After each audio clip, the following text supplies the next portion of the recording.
Good morning, dear student. Myself Pradeep Sharma. Dear student, today I will start your new chapter, Nationalism in India. अभी हमने history में जो इससे पहला chapter पढ़ा था वो नेशनलिज्म इन यूरोप था। तो नेशनलिज्म की डेफिनेशन तो सेम ही है, तो आप इसकी डेफिनेशन तो सेम रखेंगे क्योंकि नेशनलिज्म का मतलब ही है to create the sense of the collective identity. अब इस चैप्टर को हम चैप्टर एट ए ग्लांस पढ़ेंगे। ये इंडियन हिस्ट्री से बिलोंग करता है, स्पेशली 1915 टू आपका 1932 तक का हिस्ट्री इसमें दिया गया है। तो इसमें कुछ मूवमेंट्स दिए गए हैं, गांधी जी के द्वारा चलाए गए सत्याग्रह मूवमेंट दिए गए हैं, उनका एक विशेष रूप से इसमें दिया गया, क्यों मूवमेंट्स हुए, उनका क्या कारण रहा, उसमें किस किस ने पार्टिसिपेट किया है, उसके लिए क्या क्या कंडीशंस बनी है, सारी इसमें दी हुई है। तो हम चैप्टर एट ए ग्लांस थोड़ा सा पढ़ते हैं। इसका इंट्रोडक्शन में आपका दिया गया है कि यहाँ पर इसकी जो भूमिका है कि नेशनलिज्म किस प्रकार से इंडियंस में क्रिएट हुआ, एक कलेक्टिव सेंस कैसे इंडियंस में कैसे बिलोंग हुई, इसके बारे में दिया गया है। तो इंट्रोडक्शन में हम ये पढ़ेंगे। दूसरा इसका है, उसका फर्स्ट टॉपिक आपका दिया गया है द फर्स्ट वर्ल्ड वार खिलाफत and the non cooperation movement. The first world war के बारे में बात करेंगे कि फर्स्ट वर्ल्ड वार आपका 1914 टू 1919 के बीच में हुआ था और उसमें ये खिलाफत मूवमेंट है। खिलाफत मूवमेंट से आपको पता चल रहा है कि खिलाफ होना, तो जो पहले क्या था, ये मुस्लिमों से कनेक्टेड है। मुस्लिमों में पहले जो खलीफा हुआ करते थे, जो धर्मगुरु भी बोला करते थे, उनकी पावर बहुत थी। तो जो अंग्रेज थे, जो ब्रिटिशर्स थे, जो कॉलोनीज उन्होंने बसाई थी जहाँ जहाँ, तो जहाँ जहाँ उनका कब्जा हुआ तो उन लोगों ने वहाँ पर उन खलीफाओं की जो पावर है वो सारी डिस्ट्रॉय कर दी थी, वो ले ली थी। तो इसके अगेंस्ट में ऑल ओवर वर्ल्ड के जो मुस्लिम है वो मूवमेंट कर रहे थे। तो इसमें इंडियंस जो मुस्लिम थे उन लोगों ने भी किया, उनके साथ साथ में जो अदर जो नॉन मुस्लिम्स थे उन लोगों ने भी उनका साथ दिया। और उनके बदले में क्या था कि उन्होंने साथ इसलिए दिया कि वो नॉन कॉपरेशन मूवमेंट, जिसका मतलब है कि असहयोग आंदोलन। क्योंकि अभी गांधी जी ने एक बार कहा था कि ये मुट्ठी भर अंग्रेज हैं, पूरे भारत में काम कर रहे हैं। कैसे कर रहे हैं? क्योंकि हम इनका कोऑपरेशन कर रहे हैं। अगर हम इनका कोऑपरेशन नहीं करेंगे तो ये 1 साल के अंदर ये यहाँ से चले जाएंगे। तो उसमें दिया गया है अलग अलग। तो उसके लिए गांधी जी ने क्या किया था? आइडिया ऑफ सत्याग्रह। गांधी ने क्या निकाला था? आइडिया ऑफ सत्याग्रह, यानी कि सर्च फॉर द ट्रूथ। उसके लिए गांधी ने 3 सत्याग्रह चलाए थे आपके, चंपारण बिहार में, खेड़ा गुजरात, और एक और आपका चंपारण, इसके खेड़ा के अलावा एक और चलाया था आपका। तो 3 आपके इन्होंने गांधी जी ने सत्याग्रह चलाए थे। इसके बारे में हम डिटेल से पढ़ेंगे। उसके बाद था ब्रिटिशर्स ने एक रोलेट एक्ट बनाया था, जिसे ब्लैक कानून भी बोलते हैं, 1919 में।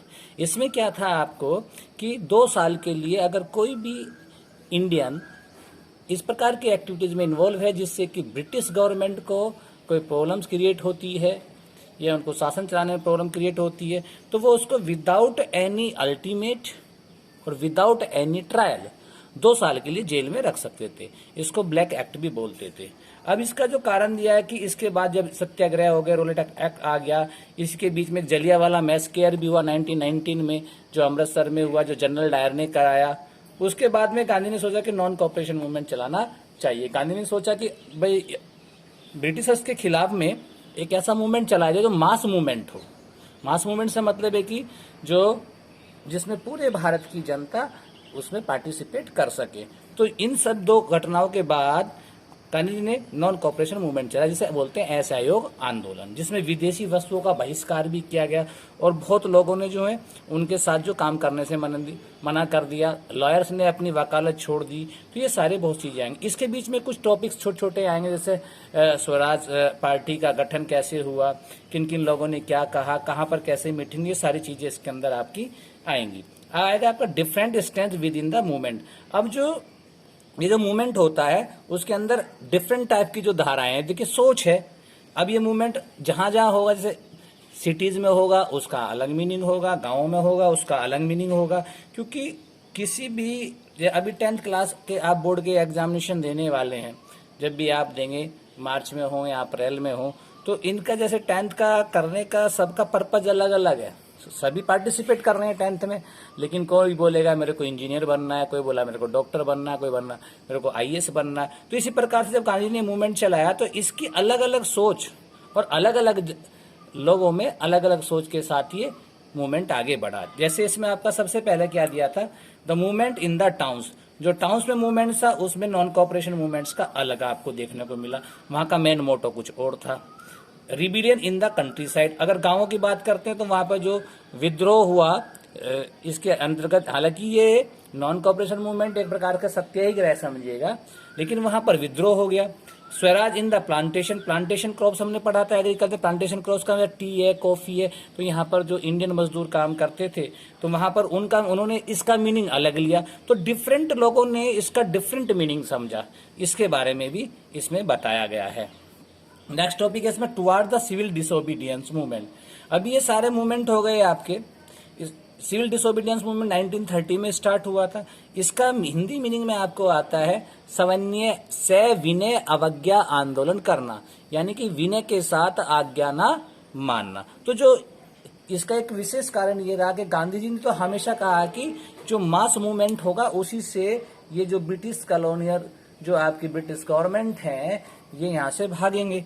तो उसी समय उन्होंने क्या कहा, ब्रिटिशर्स का मेन पर्पस क्या था, इंडिया से ज्यादा बेनिफिट लेना, ना तो वो हमारी सोशल जो कंडीशन थी उसको बारे में चिंतित थे, ना हमारी इकोनॉमिक इंडियंस की स्थिति के बारे में चिंतित थे।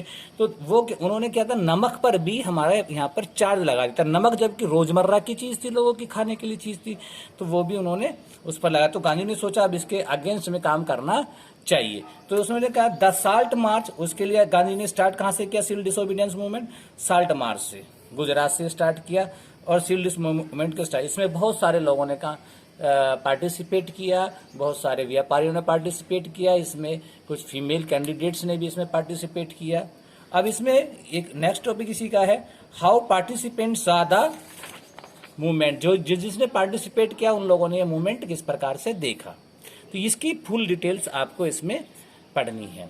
अब आता है the limit of the civil disobedience movement, the limits of the civil disobedient movement. इसकी लिमिट्स क्या क्या रही हैं, अगर इसके लिमिट्स के बारे में पूछें भाई इसकी लिमिट्स क्या क्या रही हैं, तो ये भी बहुत जरूरी है। जैसे क्या है इसमें, Gandhi ji oppose all forms of the untouchability.